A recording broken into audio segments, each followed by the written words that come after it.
Hi everybody, welcome back. Hope everybody had a great Mother's Day. I wanted to talk to you about a little bit more about investing your money. Last time we talked about mutual funds, but tonight I want to talk to you about segregated funds. So what is a segregated fund? Well, it's an investment that has an insurance contract. So in other words, it's purchased through an insurance company.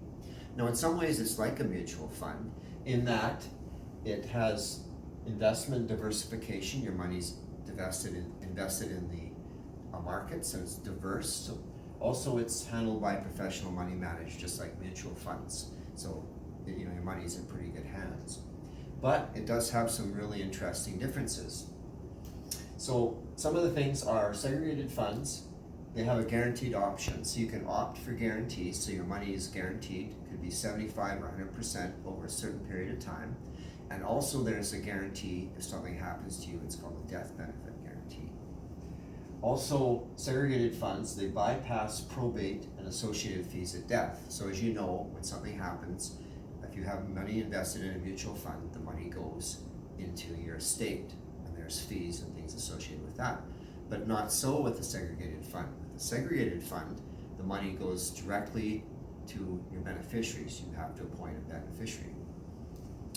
Also, that's the reason for faster payment, because when money goes into your estate, the estate needs to be settled. There might be legal challenges to the estate. There might be other things, creditors to the estate. But in a segregated fund, your money passes directly to your beneficiaries. Privacy, when your money is in your estate, it becomes a matter of public record for everyone to see where your money went.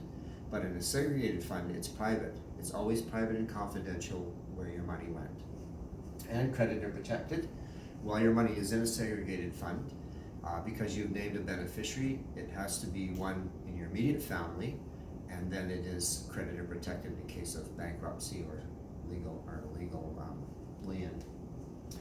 So let's do a comparison between a mutual fund and a segregated fund. So in this illustration, this person has $250,000 in his mutual fund. Now suppose he passes away, and when this happens, the market value has dropped a little bit. In this particular time, as you know, markets go up and down. The market value has dropped to $225,000.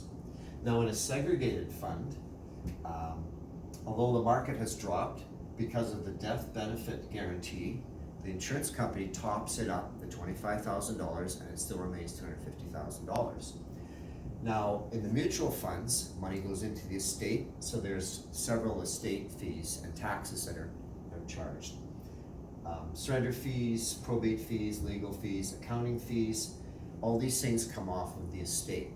So in the end, what would be paid to the beneficiary is $189,625. In the meantime, with the segregated fund, none of these are applicable, so the full $250,000 is paid to the beneficiary, and generally fairly quickly, as I mentioned. So isn't this much better? It's going to be, in this illustration, it's going to be over $60,000. So I would be much happier if I was leaving money to my family, they would get the full amount that I wanted, rather than paying money at that time to taxes and fees. So if you have any interest in looking into these things, please message me or give me a phone call. I'd love to sit down and talk to you about them. And for now, take care now.